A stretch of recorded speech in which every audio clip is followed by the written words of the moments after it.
Hello friends, मैं संजय और आप सबका एक बार फिर से अपने वीडियो में स्वागत करता हूं। और आज हम लोग डिस्कस करेंगे रस, जो कि हिंदी का पेपर आप लोगों का है 10th एंड 12th वालों का है। 1 को मार्च को आपका 10वीं का है, कल है यानी कि, और 2 को आपका 12वीं वालों का है। तो बच्चों के मैसेज आ रहे थे कि सर रस पर वीडियो बना दीजिए, रस पढ़ा दीजिए हमें। तो आज रस पर हम लोग बात करेंगे। रस की हम लोग परिभाषाएं देखेंगे सभी के अनुसार, क्योंकि 10वीं में तो ठीक है नॉर्मल आ जाता है रस की परिभाषा लिखिए, लेकिन 12वीं वालों में आ जाता है कि इनके अनुसार परिभाषा लिखिए, या फिर 2-3 प्रकार की परिभाषाएं हो जाती हैं। भेद आते हैं और आपके अंग आते हैं, तो हम लोग अंग भी देखेंगे, भेद भी देखेंगे, ठीक है। तो चलिए सबसे पहले रस की बात करें बिना देरी किए हुए। तो सबसे पहले रस को समझ लेते हैं हम लोग। रस का शाब्दिक अर्थ है आनंद, यानी रस का क्या शाब्दिक अर्थ है? आनंद होता है, ठीक है। परिभाषा की बात करें तो पहली परिभाषा है काव्य के पढ़ने। काव्य हमने आपको पढ़ा रखा है, काव्य आप देख सकते हैं, काव्य में कविता कहानी सभी कुछ आ जाते हैं। तो काव्य के पढ़ने से, सुनने अथवा उसका अभिनय देखने से, अभिनय यानी कि जो उसमें प्रेजेंट किया जाएगा, देखने में पाठक श्रोता, देखो पढ़ने वाले को पाठक बोला जाएगा, सुनने वाले को श्रोता अथवा देखने वाले को दर्शक को जो आनंद की अनुभूति होती है उसे रस कहते हैं। यानी कि सिंपल सा है, काव्य को पढ़ने, सुनने, देखने से जो पाठक श्रोता एवं दर्शक के मन में आनंद की अनुभूति होती है उसे हम रस कहते हैं। ये क्वेश्चन बैंक आपका 10th से लिया गया है, जो कि बिल्कुल जो कि गवर्नमेंट के द्वारा जारी किया गया था। यानी कि आपकी सभी परिभाषा ऑथेंटिक है, आप इसको बिल्कुल यूज कर सकते हैं। दूसरा है काव्य को पढ़ने, सुनने और देखने से पाठक श्रोता एवं दर्शक के मन में जो आनंद की अनुभूति होती है उसे रस कहते हैं। इसको और थोड़ा सा सिंपल कर सकते हो, ठीक है। एक आता है आपका आचार्य विश्वनाथ के अनुसार। आचार्य विश्वनाथ के अनुसार ये कवि हैं, इनके अनुसार क्या होता है? रसात्मकम वाक्यम काव्यम, ठीक है। यानी कह सकते हो रसात्मकम वाक्यम काव्यम, यानी रस युक्त वाक्य ही क्या है? काव्य है। रस युक्त वाक्य ही क्या है? काव्य है। ये चीज़ कहा गया है, यानी रस युक्त वाक्य ही काव्य को कहा गया है। तो यानी यहाँ पे सीधा सीधा क्या है, ये वाली परिभाषा ऑथेंटिक है, इसको आप लग सकते हैं। ये भी आचार्य विश्वनाथ के अनुसार है। और हम लोग देख लेते हैं भरत मुनि के अनुसार। ये थोड़ा सा समय लगेगा, 2-3 मिनट, बाकी आपको हम आगे चलते हैं। तो आपको ध्यान समझना, एक बार समझ लेंगे तो आपको बिल्कुल क्लियर हो जाएगा। भरत मुनि के अनुसार ये इन्होंने कहा विभावानुभाव व्यभिचारी संयोग दृश्य निष्पत्ति, इस सभी के बारे में बता दिया। उसके अंग ये देखिए, अर्थात विभाव, अनुभव और व्यभिचारी भाव के संयोग से रस की निष्पत्ति होती है। रस की निष्पत्ति किससे होती है? विभाव जो हमारे अंदर होते हैं, अनुभव और व्यभिचारी भाव, इनके संयोग से हमारा रस की निष्पत्ति यानी कि रस की उत्पत्ति होती है, ठीक है। दूसरी परिभाषा देखते हैं, क्वेश्चन बैंक 9 से लिया गया है, जो कि सहृदय के हृदय में क्या है आपका? सहृदय के हृदय में स्थित स्थायी भाव। ये देखिए जो यहाँ पे आपके भाव आ गए हैं, विभाव, अनुभव, सभी स्थायी भाव। तो स्थायी भाव का जब विभाव, अनुभव एवं संचारी भाव से संयोग होता है, स्थायी भाव का किससे होगा? विभाव से, अनुभव से, और व्यभिचारी या संचारी भाव से जब संयोग होता है तो उसे रस कहते हैं। क्या कहते हैं? रस कहते हैं। ये आपकी परिभाषा दी गई है, ठीक है। तो आप कोई भी एक लिख सकते हैं। आगे बात करें रस के निष्पत्ति, कैसे क्वेश्चन आते हैं आपके, हम आपको दिखा देते हैं। रस निष्पत्ति कितने हैं? रस के अंग कितने होते हैं? रस के अवयव कितने होते हैं? इस तरह के क्वेश्चन आपसे पूछ लिए जाते हैं, ठीक है। तो रस के अंग की बात करें सबसे पहले, और ऑब्जेक्टिव इसी से बनते हैं हमारे, तो इनको भी समझ लेते हैं। रस को काव्य की आत्मा प्राण तत्व माना जाता है। डायरेक्ट आपके खाली स्थान में पूछ लिया जाता है, रस को काव्य की डैश माना जाता है, आत्मा, प्राण या तत्व, ठीक है, माना जाता है। तो आप उसमें ऑप्शन रहेगा तो ऑप्शन के अकॉर्डिंग करना है, या नहीं है तो कोई भी 3 में से आप भर सकते हैं, ठीक है। अंग बात करें, अंग मतलब होता है जिनसे रस बनता है, जिससे रस की निष्पत्ति होती, उत्पत्ति होती है, उसको अंग कहा जाता है, जिससे मिलकर बना होता है। विभाव, अनुभव, व्यभिचारी या संचारी भाव, स्थायी भाव, 4 होते हैं हमारे। विभाव में 2 प्रकार होते हैं, आलंबन विभाव, उद्दीपन विभाव। ये क्या होते हैं? 12वीं में तो डायरेक्ट इनसे क्वेश्चन बनाए जाते हैं, ठीक है। अनुभाव की संख्या 8 है, व्यभिचारी या संचारी भावों की संख्या 33 है, स्थायी भावों की संख्या 10, रस के अनुसार 10 स्थायी भाव है। जब 9 रस मानेंगे तो 9 स्थायी भाव मानेंगे, ठीक है। तो यहाँ पे आपका ये चीज़ें अंग है, इनके क्या है? अंग है। आगे बात करें अगर हम थोड़ा सा समझते चले, स्थायी भाव क्या होता है, ठीक है। स्थायी भाव तो स्थायी भाव होते हैं, इनको थोड़ा थोड़ा समझ लेना है। अब बाकी आपके भेद भी हम कराएंगे, सभी रस कराएंगे, आप परेशान नहीं होना, थोड़ा सा समझ दीजिए। स्थायी भाव क्या है? मनुष्य के हृदय में सदैव रहने वाले भावों को स्थायी भाव कहते हैं। आप इतना परिभाषा लिख लेंगे, इतना आपका हो जाएगा, इससे ज़्यादा आपसे नहीं पूछा जाएगा। बाकी आप स्क्रीनशॉट आपका लगा रहेगा, ये आप इनको स्क्रीनशॉट लेकर या नोट करके आप बाकी पूरा पढ़ सकते हैं, सब्जेक्टिव बन जाते हैं। तो आपको यहाँ पे एक बार मैं पढ़ के बता देता हूँ। में भाव हृदय में सुप्तावस्था में रहते हैं, सोते हुए रहते, अनुकूल अवसर पर स्वतः ही जागृत होकर तथा पुष्ट होकर रस रूप में परिणत हो जाते हैं। एक स्थायी भाव का संबंध एक ही रस से होता है। इसकी संख्या 9 या 10 मानी गई है। क्या मानी गई है? 9 या 10 मानी गई है। ठीक है। अच्छा, वो तो स्थायी भाव हो गए हमारे। अच्छा, अब हम लोग देख लेते हैं यहाँ पे रस के नाम और स्थायी भाव। स्थायी भाव का नाम आया तो स्थायी भाव देख लेते हैं कितने होते हैं। 9 या 10 बोला गया है, तो हमने क्या कहा था? अगर 10 रस मानेंगे तो 10 स्थायी भाव, 9 मानेंगे तो 9। ठीक है, तो 10 रस का नाम और स्थायी भाव। किस रस का क्या स्थायी भाव होता है? श्रृंगार रस का रति होता है, हास्य रस का हास्य या हास्य होता है, करुण रस का शोक होता है, वीर रस का उत्साह होता है, रौद्र रस का क्रोध होता है, भयानक रस का भय होता है, विभत्स का जुगुप्सा घृणा, अद्भुत रस का विस्मय होता है, शांत रस का निर्वेद होता है, एक वात्सल रस का वात्सल्य यानी कि बाल प्रेम होता है।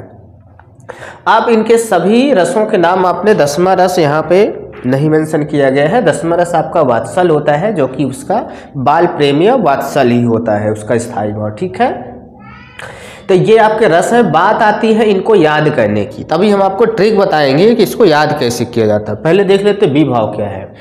सुषुप्त स्थायी भाव को जगाने वाले तथा उद्दीप्त करने वाले कारक को विभाव कहते हैं। जो स्थायी भाव को जगाते हैं उनको कहा जाता है विभाव। ठीक है, विभाव 2 होते हैं, आलंबन और उद्दीपन। इनको हम लोग इतने डीप में अभी नहीं जाएंगे, पेपर है, आप इनको बाकी स्क्रीनशॉट ही लगा हुआ है, आप इनको पढ़ लेंगे एक बार तो आ जाएगा। ठीक है, अनुभव थोड़ा सा देख लेते हैं। हृदय में स्थायी भाव जागृत अथवा दीप्त होने पर आश्रय की शारीरिक चेष्टाएं अनुभव कहलाती है।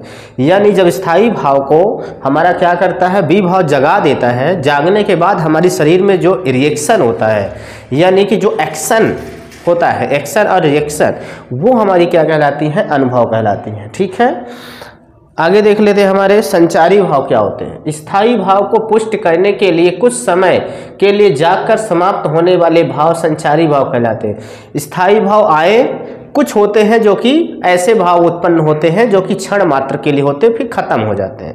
जैसे भ्रम, थोड़ा समय के लिए भ्रम आता है, थोड़े समय के डर आता है, फिर खत्म हो जाता है। तो वो होते हैं संचारी भाव, जो पानी के बुलबुले के समान आते हैं, फूट जाते हैं। ठीक, संचारी भावों की संख्या 33 मानी गई, ये आपको ध्यान रखना है। रस के भेद और प्रकार हमने देख ली, ये प्रकार कहलाते हैं। ठीक है, ये अंग नहीं है, ये 10 आपके जो हैं 9 या 10 ये आपके प्रकार कहलाते हैं, ये आपके अंग नहीं कहलाते, अंग आपके वही 4 हैं। ठीक है, अच्छा यहाँ पे आपने ये देख लिया, पीछे भी देख लिया आपने। अच्छा, अब हम लोग बात करते हैं, ये देखिए वात्सल रस हमने यहाँ, कुछ विद्वान 2 रस और मानते हैं, वात्सल रस बाल प्रेम, भक्ति रस ईश्वर प्रेम। ठीक है, एक ये भी 2 रस माना जाता है, 10 से 11 हो गए। अच्छा, नोट, रसों के नाम प्रकारों को याद करने का दोहा जो दिया गया है, ये आप कैसे रसों के 10 के 10 रस नाम याद करेंगे।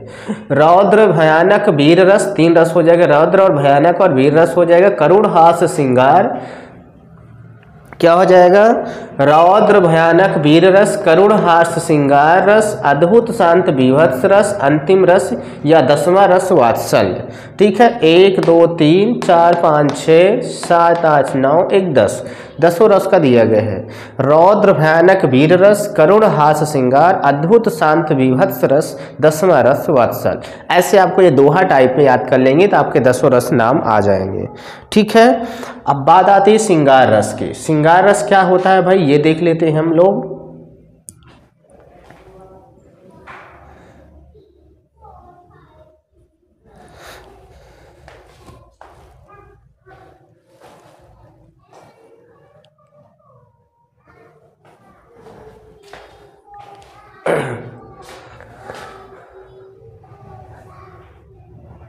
श्रृंगार रस को देख लेते हैं, क्योंकि हम लोग अभी पेपर है तो हम लोग एक साथ देख लेते हैं इनको। जहां काव्य को पढ़ने, सुनने एवं देखने से पाठक, श्रोता एवं दर्शक के मन में रति नामक स्थायी भाव जागृत हो जाता है, उसे श्रृंगार रस कहते हैं। ये हमने जो हम लोगों ने क्वेश्चन बैंक से परिभाषा लिया था उसके अकॉर्डिंग ये हमारी परिभाषा हो गई। और उसी में केवल आपको जहाँ पे आनंद का अनुभव होता था, आनंद की भावना आती थी, वहाँ पे रति स्थायी भाव है। श्रृंगार रस की स्थायी भाव क्या है? रति। स्थायी भाव को जरूर रखना है और वहीं पे आपको हटा करके जोड़ देना है। सभी में ऐसे ही करना है, स्थायी भाव यहाँ पे रखना है, वो आपका खत्म हो जाएगा। ठीक है, बिल्कुल।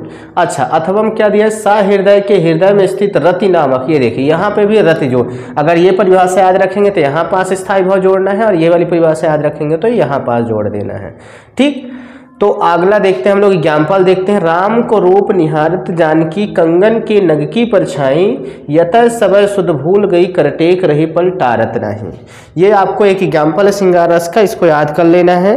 ठीक है, श्रृंगार रस दो प्रकार का होता है, संयोग श्रृंगार और वियोग श्रृंगार। संयोग श्रृंगार, संयोग यानी होता है जुड़ना, मिलना होता है, जहाँ नायक और नायिका, यहाँ पे नायक नायिका के मतलब यहाँ पे स्त्री पुरुष से लिया गया है, जहाँ नायक और नायिका के मिलने का चित्रण होता है। क्या होता है? नायक नायिका के मिलने का चित्रण होता है, उसे हम संयोग श्रृंगार कहते हैं। जैसे बतरस लालच लाल की मुरली धरी लुकाए, सौ करे भौहन हंसे दे कहे नट जाए।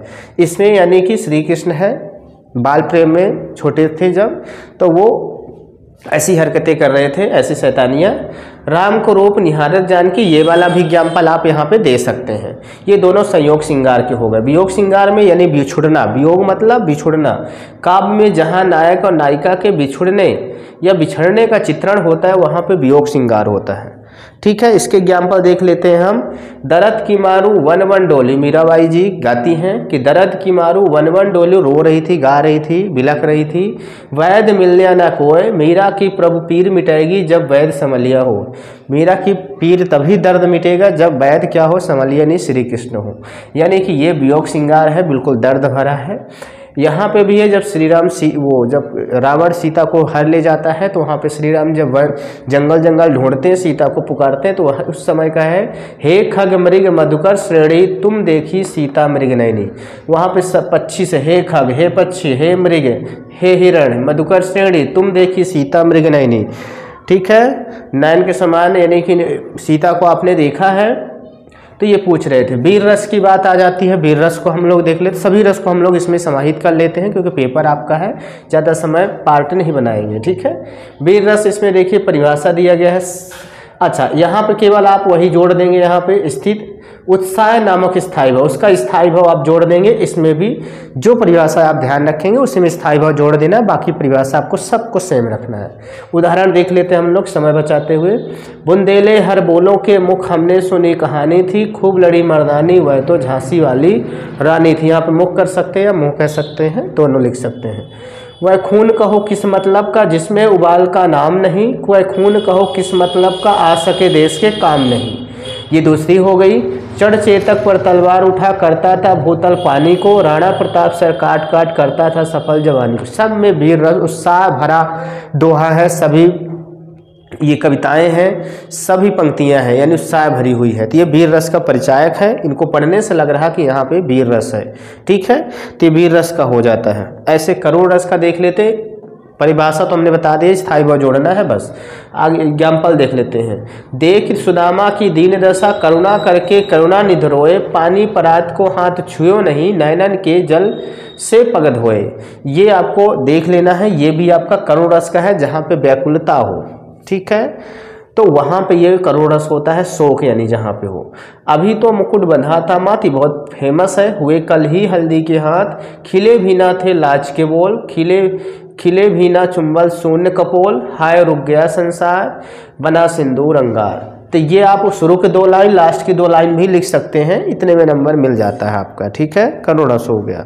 हास रस की बात करें अगर हम, नेक्स्ट रस की, हास रस की, इसको देख लेते। परिभाषा वही आपको यहाँ पे हटा करके स्थाई भाव हाथ से जोड़ देना है, ठीक है, बाकी वही रहेगा। कहा बदरिया ने बंदर से चलो नहाए गंगा, बच्चों को घर में छोड़ेंगे होने दो हुड़दंगा। कितनी कॉमेडी, मतलब मजाकिया टाइप का, हंसी जिसमें आए पढ़ करके।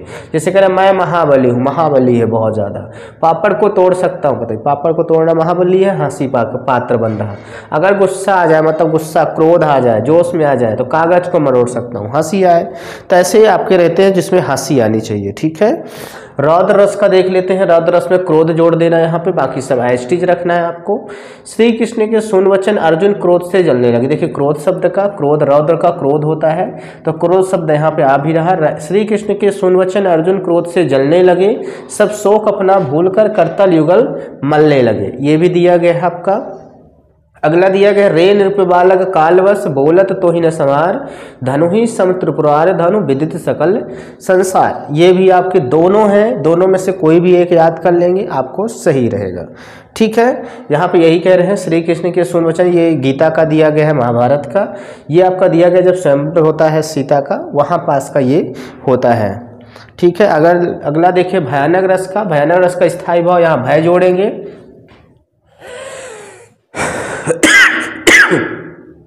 सॉरी, ठीक है, स्थायी भाव यहाँ पे जोड़ देंगे बस।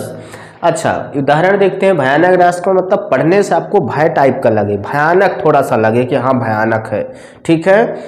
नभ ते झटपट बाझ लखी भूल्यो सकल प्रपंच, कपित तन व्याकुल नयन लावक हिल्लो नरंच। ये आपका थोड़ा सा कठिन लग रहा है तो इसको और थोड़ा सा सरल है। एक और अजगर है, एक और अजगर है, एक और मृगराज यानी शेर है, सकल बटो ही बीच में, राहगीर क्या है बीच में है। अब एक अजगर जाएगा, अजगर की तरफ तो खा जाएगा, मृग की तरफ जाएगा तो वो शेर खा लेगा, मृगराज की तरफ जाएगा तो परछोए मूर्छा खा रहा है, जैसे ही वहाँ पे उलट जाता है, उल्टा है और बेहोश हो जाता है। भयानक रस है इसमें, ठीक है। क्या है भयानक रस इसमें आपको दिख रहा है, ठीक है। अच्छा विभत्स रस देख लेते हैं। विभत्स का घृणा होता है तो यहाँ पे आपको स्थायी भाव जोड़ देना है, ठीक। अच्छा इसमें ये दो लाइन आपको याद रखना है। सिर पर बैठो काग आखि दो खात निकारत, खींचत जीव श्यार पूर अति आनंद धावत पावत। यहाँ पे कह रहा है सिर पर बैठा है काग और आँखी निकाल कर खा रहा है, आँखी दो खात निकारत, आँख निकाल खा रहा। खींचत जीव श्यार, खींच रहा जीव, यानी कि जब क्या होते हैं कि सिर पर काग बैठा हो, बकुला, अगर कोई पशु जब मृत्यु हो जाती है तो उसको फेंक दिया जाता है, तो वहाँ पे गिद्ध है, चील है, सियार है, ये सब चीज़ें क्या है, कौवा वगैरह खाते हैं उनको। तो वहाँ पे उस समय की बता रहा है घृणा, जिससे विभत्स का घृणा आए आपसे सुन करके। तो यहाँ पे देखिए कह रहा है सिर पर बैठा काग है और आँख दोनों निकाल कर खा रहा है, खींचत जीव श्यार, और जीव को खींच कर खा रहा है, अति आनंद पावत, और बहुत अच्छा आनंद उसको मिल रहा है। तो ये चीज़ दिया गया। अद्भुत रस का देखते हैं। अद्भुत रस मतलब आश्चर्य की भावना हो, तो आश्चर्य आपको यहाँ पे विस्मय, अद्भुत का विस्मय होता है, आश्चर्य होता है, तो यहाँ पे आपको स्थायी भाव जोड़ देना है। बात करें इसके एग्जाम्पल की, पहला दूसरा दो दिया गया है इसमें, ठीक है। इनको हम लोग देख लेते हैं। तो देखिए इसमें क्या दिया गया है। एक अचंभा देखा रे भाई, सिंह ठाड़ा चरावे गाय। बताए सिंह कभी खड़ा होकर के गाय को चरा सकता है, वो खा लेगा। तो यहाँ पे अचंभा हो रहा, आश्चर्य हो रहा। आगे पूत पीछे भाई माई, चेरा के गुरु लागे पाई। तो एक अचंभित भरी बात कह रहा है, तो इससे हमें क्या है कि थोड़ा आश्चर्य हो रहा है। ऐसे ही बिनु पग चले, बिना पैर के चल रहा, सुने बिनु कान, बिना कान के सुन रहा, कर बिनु कर्म, बिना कार किए ही कार हो रहा है विधनाना। आनंद रहित सकल रस भोगी, बिना आँख के वो पूरे रस भोगी यानी पूरी जगह घूम लेता है। बिन वाणी, बिना गला के, बिना वाणी के, वक्ता बड़ जोगी, बहुत बोलता है। बताइए आश्चर्य की बात है, ऐसा हो सकता है कि बिना आँख के देख सके, बिना पैर के चल सके, बिना मुँह के बोल सके, ऐसा नहीं। तो ये विस्मय यानी आश्चर्य कर रहा, कहीं ना कहीं क्या कर रहा है, आश्चर्य कर रहा है। तो ये चीजें हो गई आपके लिए। शांत रस का देख लेते हैं हम लोग। शांत रस का, इसमें भी आपको निर्वेद जोड़ देना है यहाँ पे शांत रस का। चलती चाकी देखकर दिया कबीरा रोए, दो पाटन के बीच में साबुत बचाना कोय। मान ली आवत देखकर कलियन करी पुकार, फूले फूले चुन लिए काल ली हमारी बारी। ये दोनों बहुत ही अच्छे हैं, बहुत ही सरल है शांत रस के। हमने आपको अलंकार में बताया था, अन्योक्त अलंकार भी इसका, ये जो मान ली आवत देखकर, ये अन्योक्त अलंकार का भी है। किसका है, अन्योक्त अलंकार का उदाहरण है, ठीक। तो आप इसको भी सुन सकते हैं, देख सकते हैं। वात्सल रस देखते हैं हम लोग, 10वां रस। वात्सल रस, इसमें भी आपको वात्सल्य जोड़ देना है या बाल प्रेम नामक स्थायी भाव जागृत हो, ऐसा जोड़ देना है। धूरी भरे अति शोभित श्याम जो तैसी बनी सिर सुंदर चोटी, यहाँ पे ये 2 लाइन लिख देना है, 1 लाइन। या फिर ये मैया मोरी मैं नहीं माखन खायो, भोर भय गयन कै पीछे मधुवन मोहि पठायो, ये वाला आपको लिख देना है, तो ये वाला भी चल जाएगा आपका। ठीक है, तो ये चीज़ें हो गई। तो ये आपके 10 रस हो गए हैं।